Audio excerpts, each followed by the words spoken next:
અમરેલી જિલ્લાના ધારી તાલુકામાં અદ્ભુત દ્રશ્યો સામે આવ્યા છે। આમ તો આંબાવાડી હોય એટલે કેરીઓની રક્ષા કરવા માટે કેટલાક લોકો માણસો રાખે અથવા તો મોંઘી વાડ આસપાસ કરાવે, એટલે કોઈ અંદર આવીને કેરીની ચોરી ન કરી જાય અથવા તો જંગલી પ્રાણીઓ આ આંબાવાડીને નુકસાન ન પહોંચાડે। પરંતુ અમરેલી જિલ્લાના ધારી તાલુકામાં આંબાવાડીમાં કંઈક અલગ જ દ્રશ્યો જોવા મળ્યા છે। અદ્ભુત નજારો કે જ્યાં સિંહ પરિવાર પોતે ધામા નાખી અને અહીં જાણે કેરીની રક્ષા કરી રહ્યા હોય તેવા દ્રશ્યો કેમેરામાં કેદ થયા છે।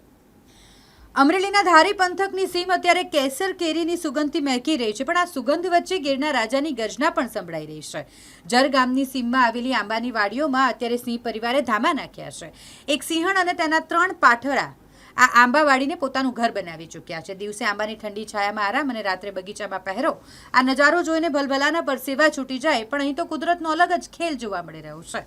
સિંહની હાજરીને કારણે ઇજારદારો અને મજૂરો પણ એક અનોખા તાલમેલ સાથે કામ કરે છે।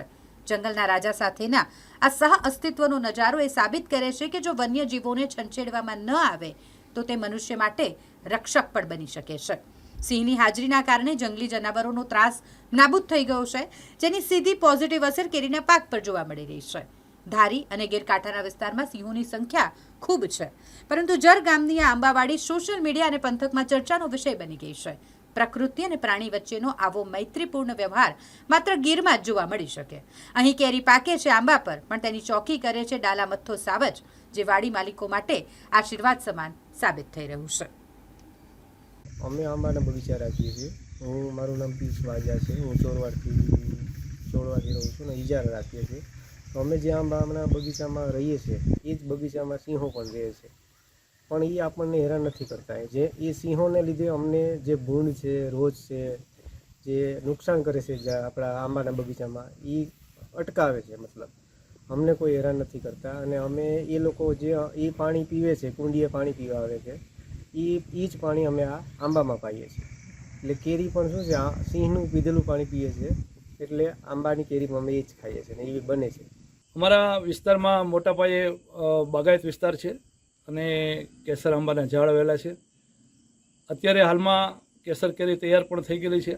અમારા વિસ્તારમાં સિંહ, ભૂંડ, રોજ બહુ જ ખૂબ જ પ્રમાણમાં વસવાટ કરે છે।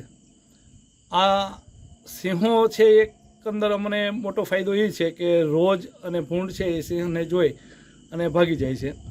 સિંહ છે એક અમારા મિત્રો તરીકે બગીચાઓમાં ફરતા હોય છે અને અમારું જે પાણી જે છે કૂવાનું કે દારનું, એમાં પાણી પીવે છે। એ જ પાણી અમે આંબાને પાઈએ છીએ। કેસર કેરી અને કેસરી સિંહ એટલે બહુ બંધ બેસતું છે અને કેસર કેરી પણ બહુ સારા પ્રમાણમાં થાય છે। કેસરી સિંહ પણ હોય છે અને ક્યારેક ક્યારેક બગીચાઓમાં સિંહ બેઠા હોય છે। અમારા માણસો જેમ માલઢોરને હાંકીને બહાર કાઢે છે, એમ સિંહને પણ બહાર કાઢે છે અને માણસો કામ કરે છે। આવું ઘણી વખત અમારે આ બગીચાઓમાં બને છે। હાલમાં પણ અત્યારે સિંહના બહુ મોટા પ્રમાણમાં મારા વિસ્તારમાં વસવાટ છે। લિયાકત નાનુભાઈ લલિયા, ગામ જર। અહીંયા મારે 30 વીઘાનો બગીચો છે જર ગામની અંદર। અને સિંહ વિશે, સિંહ તો અહીંયા કાયમ માટે વાડીમાં રહેશે। પાણીનું સારું છે, ઠંડુ હોય એટલે સિંહને તડકાના હિસાબે અહીંયા અમારી વાડીમાં કાયમ માટે રહેશે। સિંહના હિસાબે અમારે અહીંયા રોજ, ભૂંડ એનો ત્રાસ નથી। સિંહ તો કાયમ માટે અમારી વાડીની અંદર હોય જ છે અને એ અમારું રખોપું કરે છે।